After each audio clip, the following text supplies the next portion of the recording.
kids, where are you? It's time for all the art to tell stories.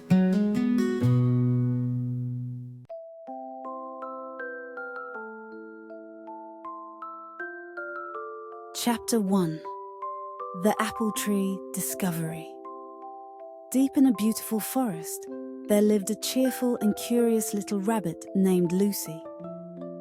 Lucy loved exploring the forest, hopping through the tall grass and sniffing the fresh morning air.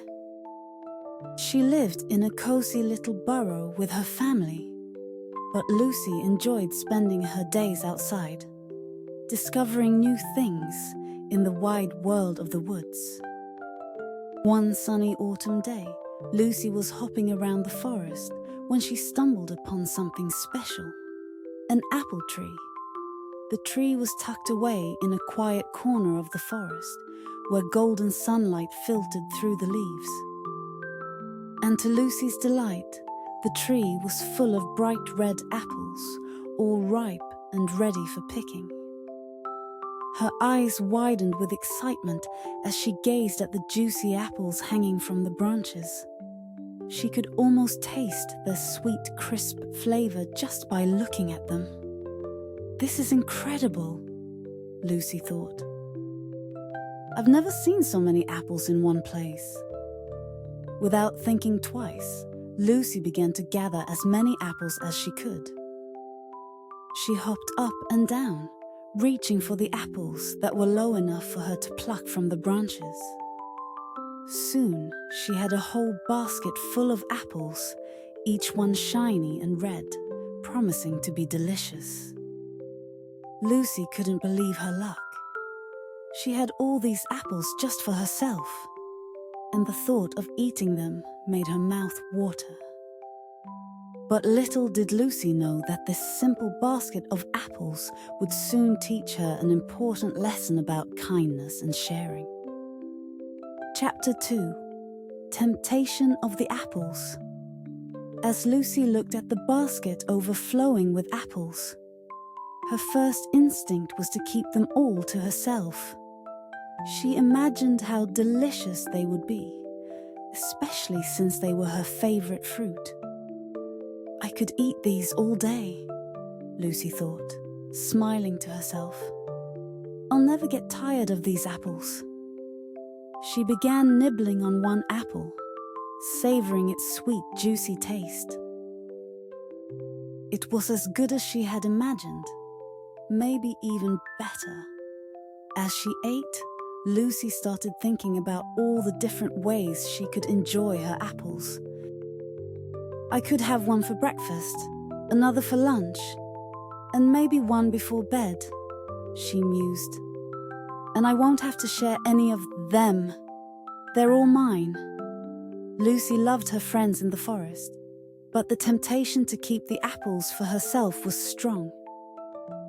She hadn't found anything this special in a long time, and the idea of eating all the apples without sharing seemed quite appealing.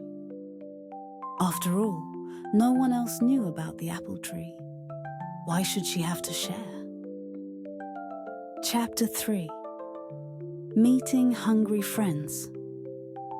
Lucy's plan to keep the apples to herself might have worked, but something unexpected happened that made her think twice.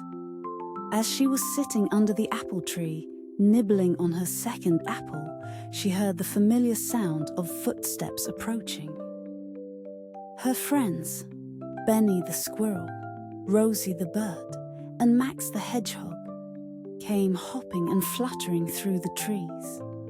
They were out enjoying the lovely autumn day as well, and they spotted Lucy sitting happily with her basket of apples. "Hi, Lucy," Benny called out as he scampered over. "What have you got there?" Lucy looked at her basket, her paws instinctively pulling it closer. She felt a small pang of guilt, but she quickly pushed the feeling aside. These were her apples, after all. "Oh, nothing much," Lucy said casually. "Just some apples I found." Rosie flew down from a branch and landed next to Lucy. They look so yummy, Rosie chirped, eyeing the shiny red apples. I haven't had anything to eat yet today. Me neither, Max added as he waddled over. I'm really hungry.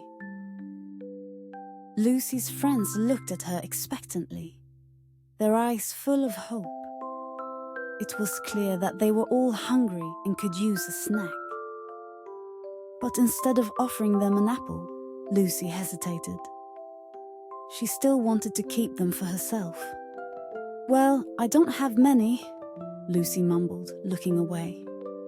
Her friends' faces fell, and they looked disappointed. Benny's tail drooped, and Rosie fluttered her wings sadly. Max sighed, rubbing his stomach. Lucy could feel her heart start to ache. She had more apples than she could eat on her own. And yet here were her friends, hungry and disappointed because she didn't want to share. Chapter 4.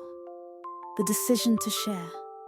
As Lucy looked at her friends' sad faces, something inside her began to change.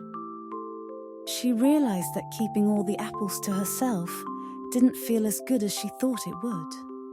Sure, the apples were delicious, but what was the point of having so many if she couldn't share the joy with others? The more she thought about it, the more Lucy realized that selfishness wasn't bringing her happiness. She remembered the times her friends had shared with her, the times Benny had offered her acorns when she was hungry, or when Rosie had brought her berries. Max was always kind enough to offer a cozy spot in his burrow when it rained. Suddenly, Lucy felt a wave of guilt.